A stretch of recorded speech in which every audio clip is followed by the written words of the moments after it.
Hey guys, today is Monday, October 19th, 2020. Let's take a look at market right now. So we are getting close to the election period, and I think I am getting some alerts from my brokers saying that they are increasing the margin requirement due to the expected volatility during election time of the market. And so let's take a look of what's going on right now. So it seems that the market right now is going up. We still have a higher low and higher. I mean, if this is higher low, if we don't break down below this position, we should have a higher low. Then we could continue to go up. And I'm not too worried about the market right now. This looks like a good shakeout here, and we are continuing to slowly climbing up. And I think we are going to, make all-time high by the time we have completed the election. So after November 3rd, I believe the market is just going to go for the all-time high. And the market is actually quite calm compared to the previous years. If you look at 2017, during election time, there was a wash from October 24th to the November 9th, which was the election day. I believe that was the 9th or 8th. It was 8th, I think.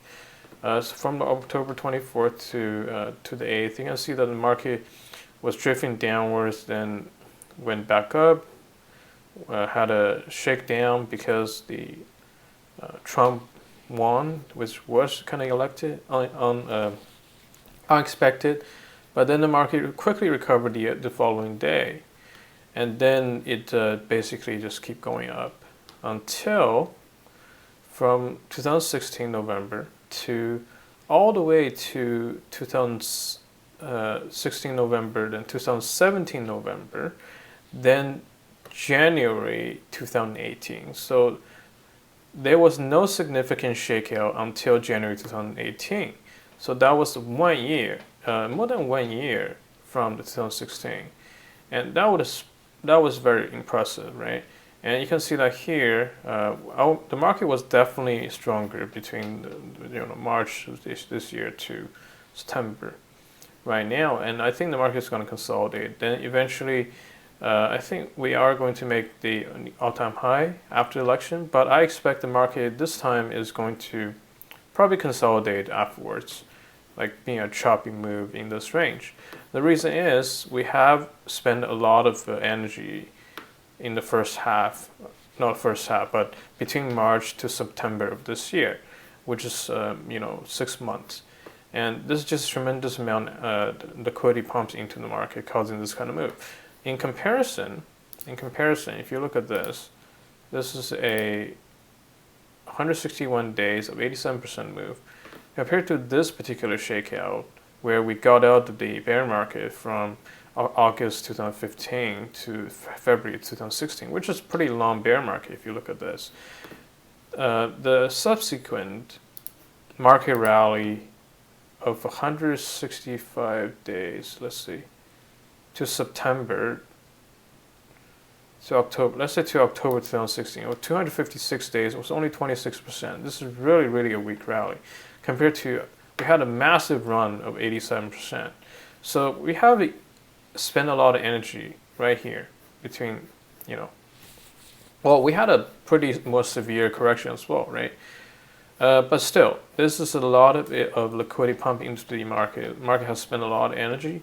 I don't expect the following, after October, after November election, we are going to.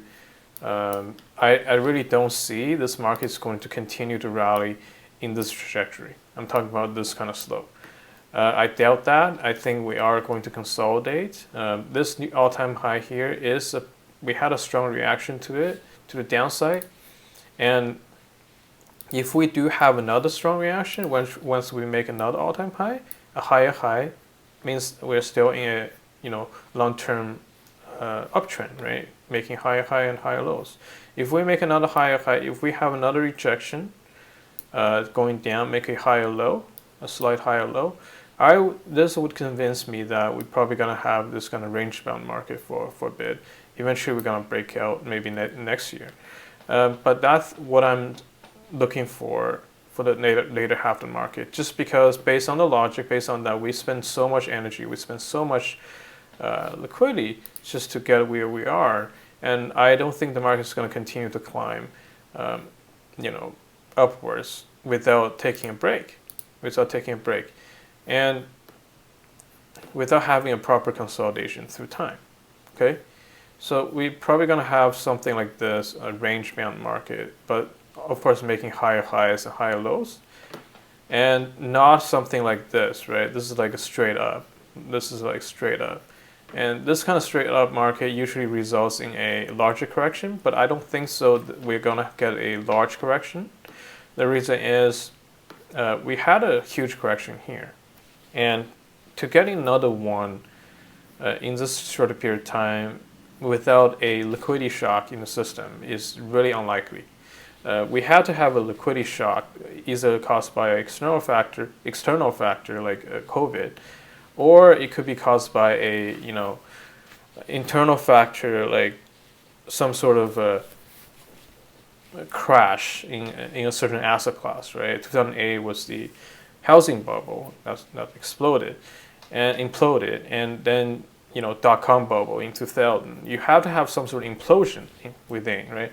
Right now, I just don't see that kind of implosion or external shock that's going to come in that could affect the market any further, because COVID is still there, but so the worldwide government right now is just pumping tremendous amount of liquidity into the market still.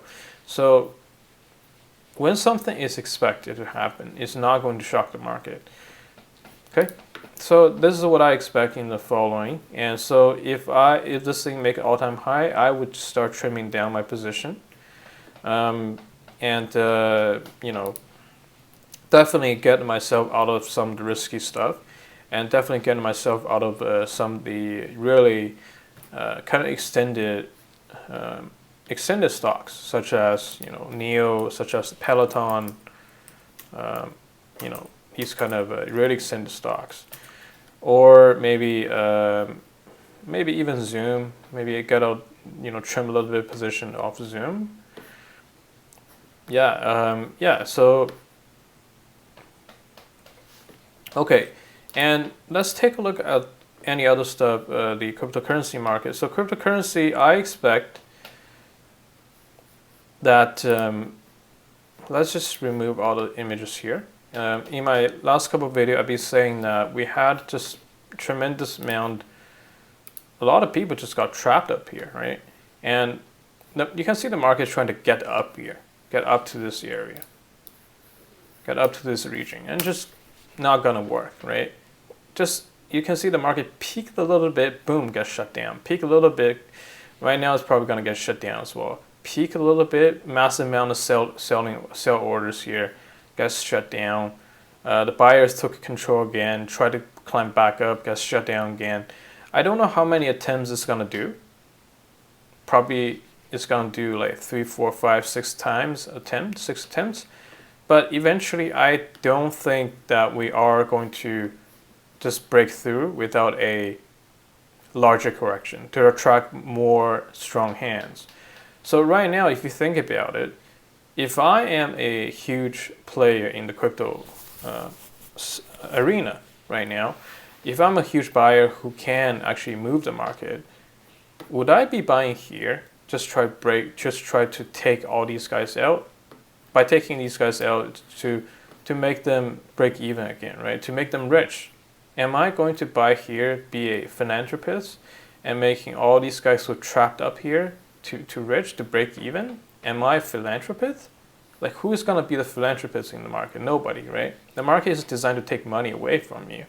And the market is designed to make people to sell at the lower level, sell at the worst place possible. So nobody is going to buy up here, okay? Like, no sane, large whales is going to buy up here at this moment. They're not. They would buy here. If the price drops back down here, if people panic sales at this lower price, all these guys, if the price start dropping, start crashing, you see these guys going to sell. Like a lot of these guys are going to sell at much lower price because their accounts in red, huge red, bleeding. We're looking at what kind of retracement here. We're looking at a even if we we go down here, we're looking at a 50% pain in their account. If we go down even further, we're looking at 62% pain in their account. Nobody is going to hold here. I mean, of course, there are some people who's going to hold. I mean, some people just have diamond hand, so to say, right? But most people are just going to cut their losses when they have a 40% down in their portfolio or 50% down in their account. So what's going to happen is that the whale is just going to buy here and scoop up all the tokens, Ethereum, and then the market is, and they got Ethereum cheap. Everything's in strong hands. Nobody has anything to sell once market came back here, right? Because these guys have sold here. That's probably what's gonna happen in this particular market. Another thing I have to what I expect that this is gonna happen is that if we look at the VWAP here, even though I don't think this correction is over. The reason is, even though we had a very huge correction here, this is a 30% retracement, 36% retracement, quite large. However, if we look at the volume weighted price average to this point, we're actually way above the volume weighted price average, and which means that most people who have ever bought Ethereum since early March, everyone's profitable right now. So there's actually not much of pain except these guys who bought here. But I think this market deserves some sort of pain. For a market to really rally up to go to a much higher level, it has to have some sort of short-term pain to shake out the weak hands, so the long-term holders can come in and scoop up the cheap shares. Then the market is going to go to a higher place. So I think that we're probably going to go at least test this VWAP of $259, $260, or even lower level, right? Or even break through this VWAP. I don't know. I think we're going to retest this. Very high chance that we're going to do that to go back to 250 to 260 level. And we'll see how that goes, right? How we when we're gonna get there. I think we're gonna get there pretty soon. I think if the market keeps drifting downwards like this, keeps getting rejected, eventually it's gonna break to the downside, and that's what I expect. If this market doesn't do that, it's fine. It's fine. It's fine with me. But there's a very high chance it's gonna make this move. Okay, and that's all I want to talk about today. And see you next time.